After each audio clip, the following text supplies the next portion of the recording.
Welcome to टुन टुन kids.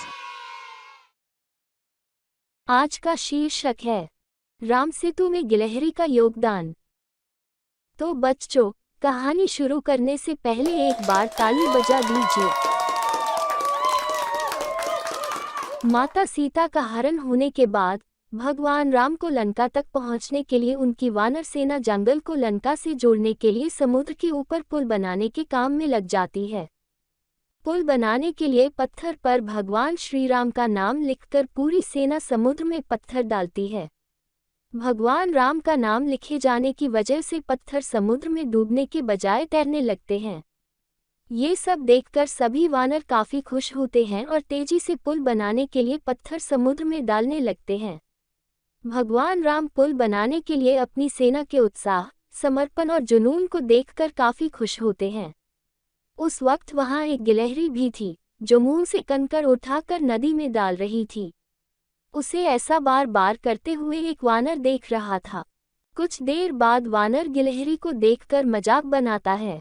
वानर कहता है, हे गिलहरी, तुम इतनी छोटी सी हो, समुद्र से दूर रहो। कहीं ऐसा न हो कि तुम इन्हीं पत्थरों के नीचे दब जाओ। ये सुनकर दूसरे वानर भी गिलहरी का मजाक बनाने लगते हैं। गिलहरी यह सब सुनकर बहुत दुखी हो जाती है। भगवान राम भी दूर से ये सब होता देखते हैं। गिलहरी की नज़र जैसे ही भगवान राम पर पड़ती है, वो रोते रोते भगवान राम के समीप पहुंच जाती है। परेशान गिलहरी श्री राम से सभी वानरों की शिकायत करती है। तब भगवान राम खड़े होते हैं और वानर सेना को दिखाते हैं कि गिलहरी ने जिन कंकड़ों व छोटे पत्थरों को फेंका था, वो कैसे बड़े पत्थरों को एक दूसरे से जोड़ने का काम कर रहे हैं। भगवान राम कहते हैं, अगर गिलहरी इन कंकड़ों को नहीं डालती तो तुम्हारे द्वारा फेंके गए सारे पत्थर इधर उधर बिखरे रहते। ये गिलहरी के द्वारा फेंके गए पत्थर ही हैं जो इन्हें आपस में जोड़े हुए हैं। पुल बनाने के लिए गिलहरी का योगदान भी वानर सेना के सदस्यों जैसा ही अमूल्य है। इतना सब कहकर भगवान राम बड़े ही प्यार से गिलहरी को अपने हाथों से उठाते हैं।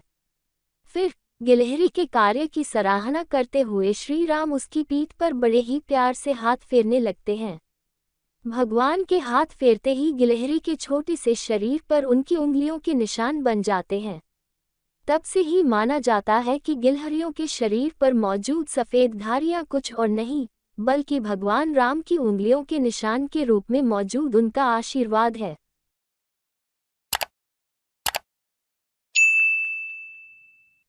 भावार्थ: दूसरों के कार्य का मजाक नहीं बनाया जाना चाहिए। कार्य में किसी भी तरह का योगदान महत्वपूर्ण होता है। साथ ही दूसरों द्वारा मजाक बनाए जाने के बावजूद आपको अपना आत्मविश्वास नहीं खोना चाहिए। कहानी आपको कैसी लगी कृपया हमें कमेंट करके जरूर बताएं ताकि हम और ऐसे कहानियां आप तक पहुंचाएं।